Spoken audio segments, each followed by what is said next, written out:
Well, it hurts to trade Naz Reid. The LaMelo Ball trade was actually really strong value for the Timberwolves. Also, why Joan Beringer is the key to the Timberwolves' next potential pivot next. You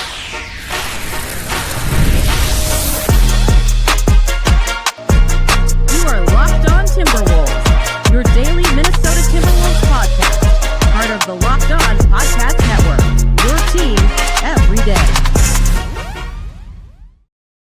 Hello and welcome to the Locked On Wolves podcast. My name is Ben Beecken. I'm the host of the daily Locked On Wolves show. Today's episode is brought to us by Odoo. Great organizations win because operations matter, and that's why you should get Odoo. Try for free today at odoo.com/lockedon.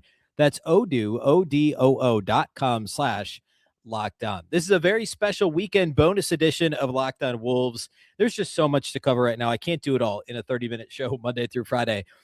Today, I want to focus on the value of the trade that allowed the Wolves to land LaMelo Ball. On its face, it seems like a haul. The first time you saw the Shams notification or the John Krasinski notification or wherever you got it from first, it no doubt was just kind of like, oh, they gave up everything. I mean, they did, but they didn't have that much left to give up. I'll explain what I mean by that and dig in a bit on some of the assets they sent out. But then I also want to get to today why Joan Beringer is kind of sort of the key to whatever the Timberwolves' next pivot is because of all the assets that they did give up in this trade for LaMelo Ball. And that's something we can expand on later, but I want to hit both those things quickly today. This is a quick hitter, 15, 18 minutes or so on your Saturday, and then we'll be back Monday with a regular 30-minute show on late Sunday, early Monday morning.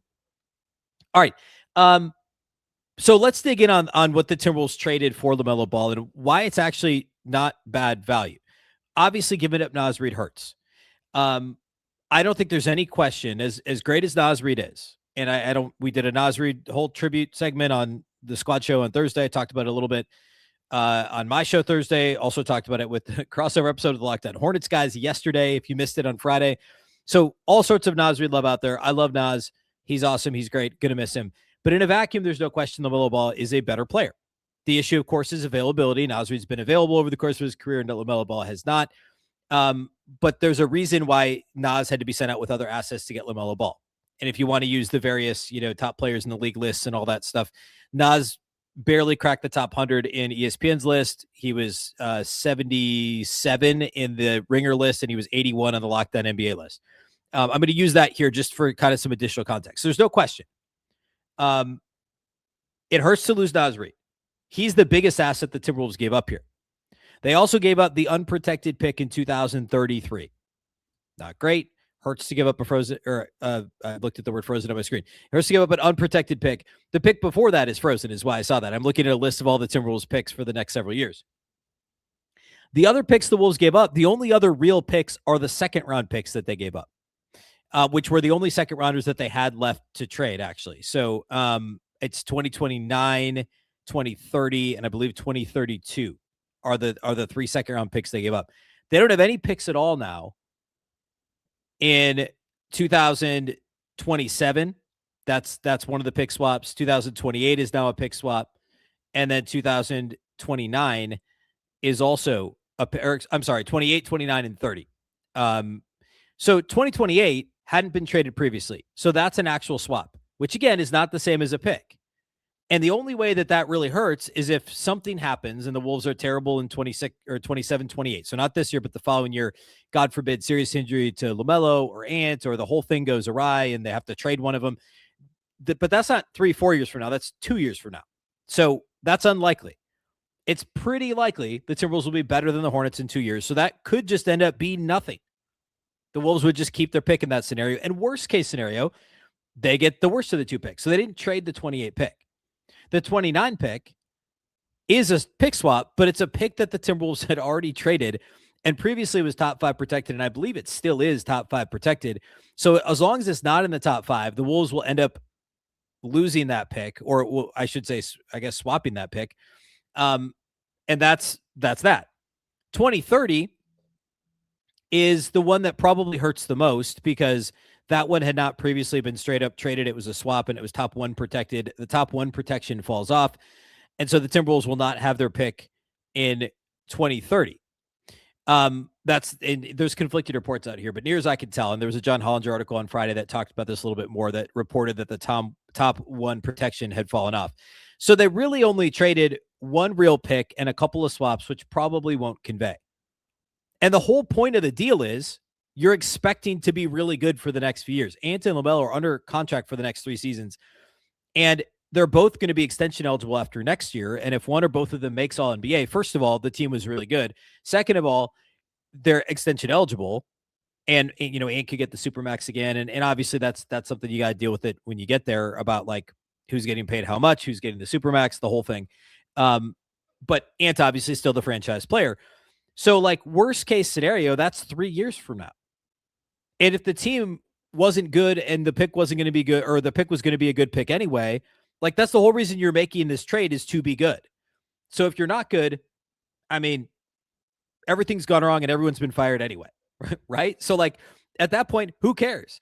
This was kind of a no-brainer from an asset standpoint because you're really giving up 3 second-round picks, 1 first-round pick, a little bit of potential first-round pick positioning in another year, and Naz Reid. That's all you're giving up from an asset standpoint. So when you see the thing like 3 first-round pick swaps and 3 second-round pick, like, I don't know, think about it.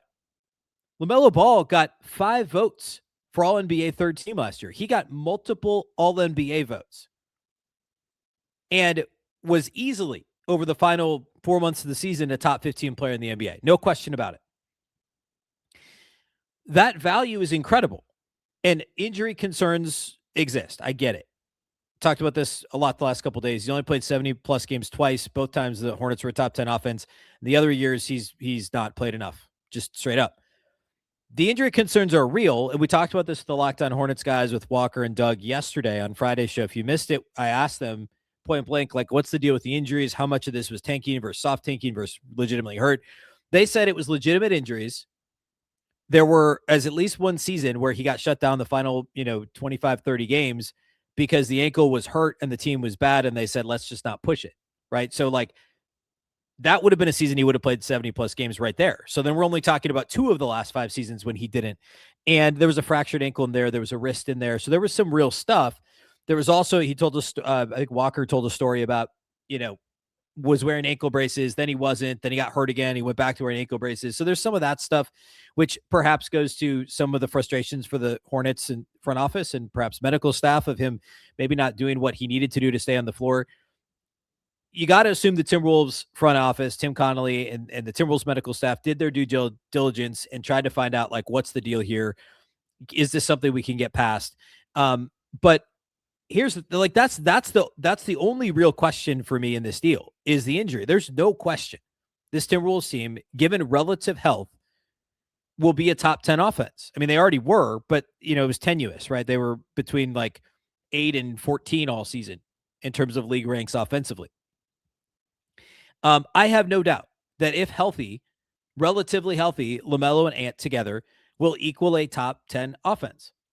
And therefore, giving up 1 unprotected first-round pick, Naz Reid, 3 seconds, and a couple of, some position in some other first-round draft picks in years that you're already going to be competitive, and you'll still get a late first-round pick, that is really, really good value.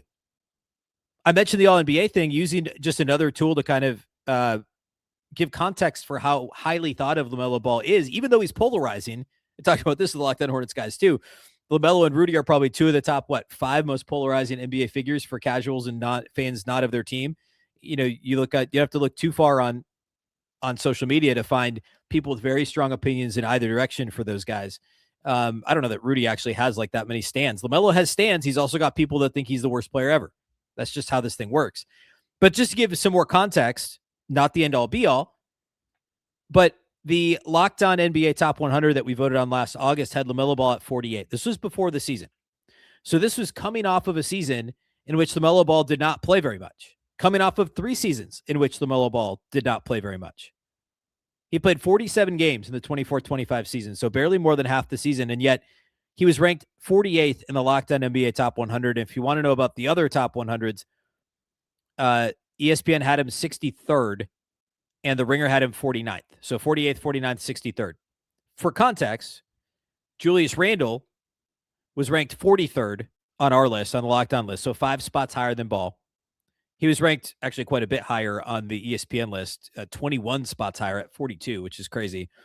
And then on the ringer list, he was 3 spots lower. So the difference between 49th and 52nd. So Ball was actually ahead of Randle on the ringer list heading into the season. So again, this was before his huge renaissance January on, when he was a top 15 player and the Hornets were the best team in the league net rating wise and the number 2 offense in the entire league from January on. This was done coming off of a 47 games played season when people thought he wasn't good. So to acquire a player like that and I get that 6 months ago, allegedly he had negative value. There were a lot of reports about that. I bet it was closer to neutral value. I bet he was still worth more than Trae Young. And I would argue clearly more than John Morant. So there was still value there. I'm still just surprised. And look at the Hornets reaction. Look at the Hornets fans' reaction to this trade.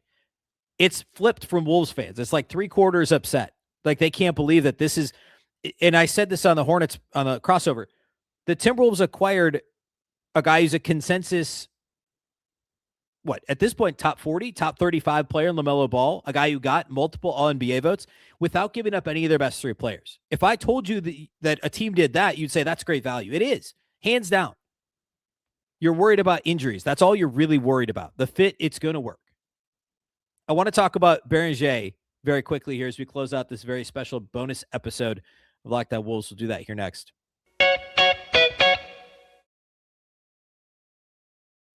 Today's bonus episode of Locked On Wolves is brought to us by our friends at Gametime. There are more live events than ever worth seeing right now. Games, concerts, comedy shows, festivals. The hard part isn't usually deciding what you want to attend. It's actually getting the tickets between long wait times, confusing checkout processes, and surprise fees. Buying tickets can sometimes feel harder than it should, and that's why so many fans are turning to Gametime. The app is built to make buying tickets simple with upfront pricing, seat views before you buy, and exclusive savings opportunities that help you get to the events that you want without the usual hassle. My biggest problem is when you think you find a great deal on one of these sites, you get all the way to the checkout, and then suddenly the final price looks way different than what you thought it was going to be based on what you saw at the beginning of the process. Gametime takes that guesswork out, plus also seat views.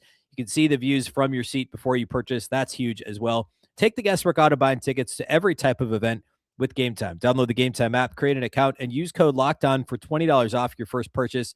Terms apply. Again, create an account and redeem the code LOCKEDON. That's LOCKEDON for $20 off. Download the Gametime app today. Again, LOCKEDON for $20 off. Download the Gametime app today. Today's episode of Locked On Wolves is also brought to us by our friends at Odoo. Running a business shouldn't feel like you're trying to connect a bunch of systems that were never designed to work together. One app for accounting, another for inventory, another for sales, and somehow none of them talk to each other. That's where Odoo comes in. Odoo is an all-in-one business management software that brings every part of your business together in one powerful platform. From sales and accounting to inventory and marketing, everything works in one place, helping your team move faster, stay organized, and focus on growing the business instead of managing software. The best organizations know that success isn't just about talent. It's about having everyone working toward the same goal. And that's true in sports, just like it is in business.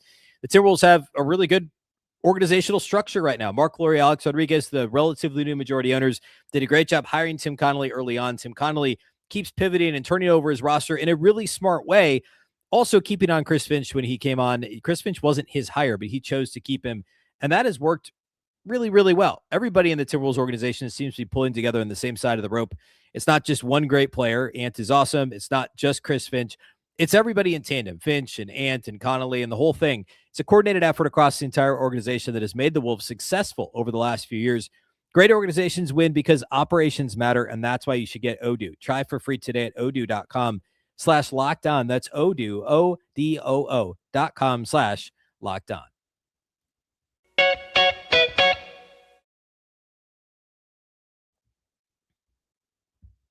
All right, let's talk about Joan Beringer. So I mentioned this on X on Friday, and the reason why I think Beringer is such a key figure for the next kind of phase of the Timberwolves is as follows. Well, first of all, the dust hasn't settled on this trade. It's not final for another week and a half. It's like July 6th when it becomes final, which is I think a week from Monday. So 9 days from now is when it can become final.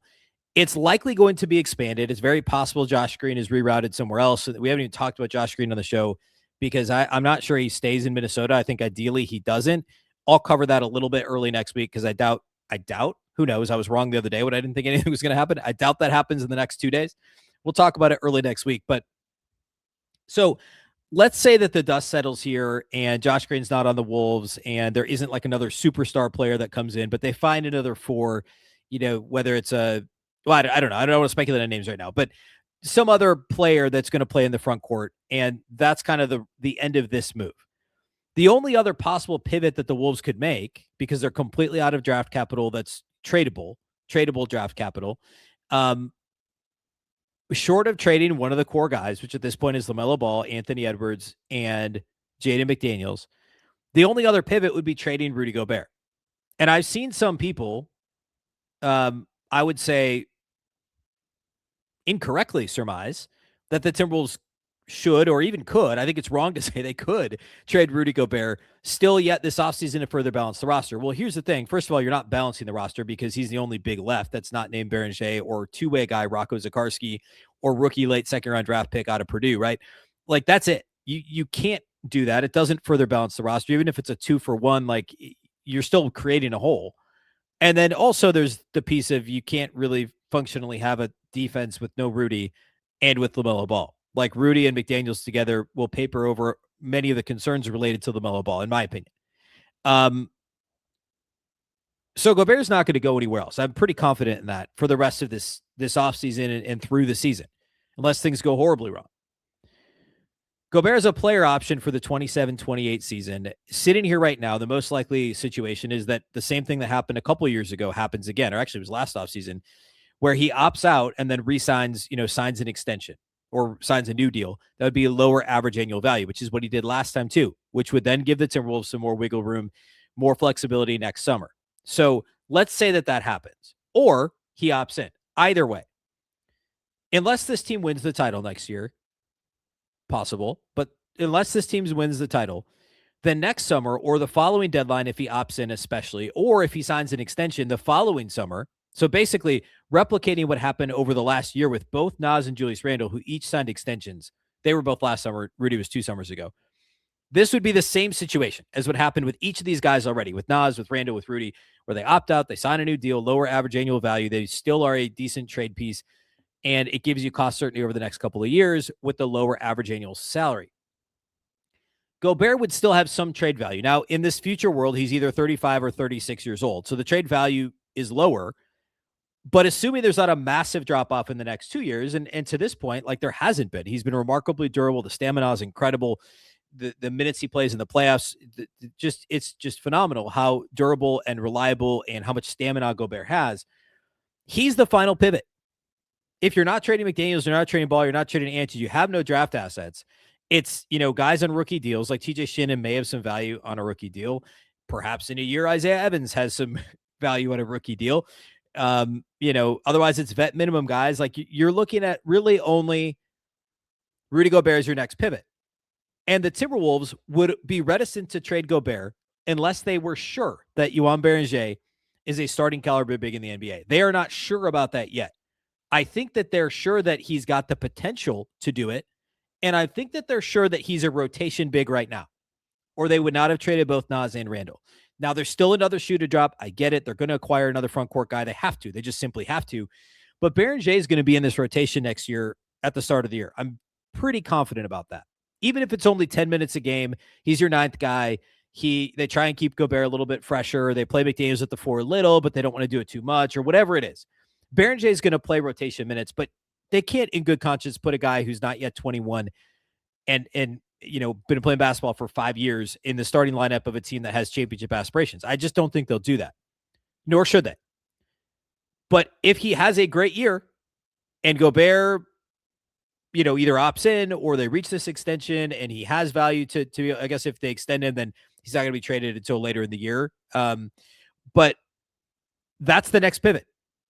And the Wolves will only do that if they're comfortable and confident in Beringer. And if Beringer is indeed a star caliber or even starting caliber, let's say that's more fair, a starting caliber big, and I think he has star potential as like a truly dominant defensive force. And I think he's more, and I've said this before, I'll be very careful in choosing my words here, more of a Giannis level Giannis type defender. Giannis type defender. All those words are important. Type and defender especially. I'm not saying he's Giannis, but I think he's more of a Giannis switchable, can still protect the rim defender than than what Rudy is, right? Rudy is switchable. Rudy is a great drop, pick and roll big.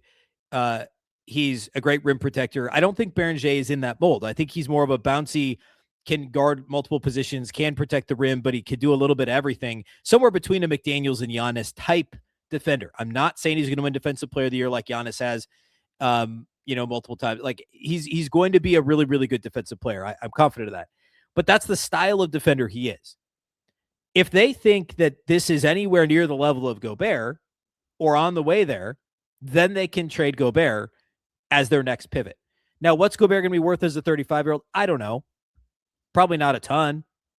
But, I mean, like, he probably, I guess it's only a year from now. He'll be worth something. 2 years from now, I don't know. Less.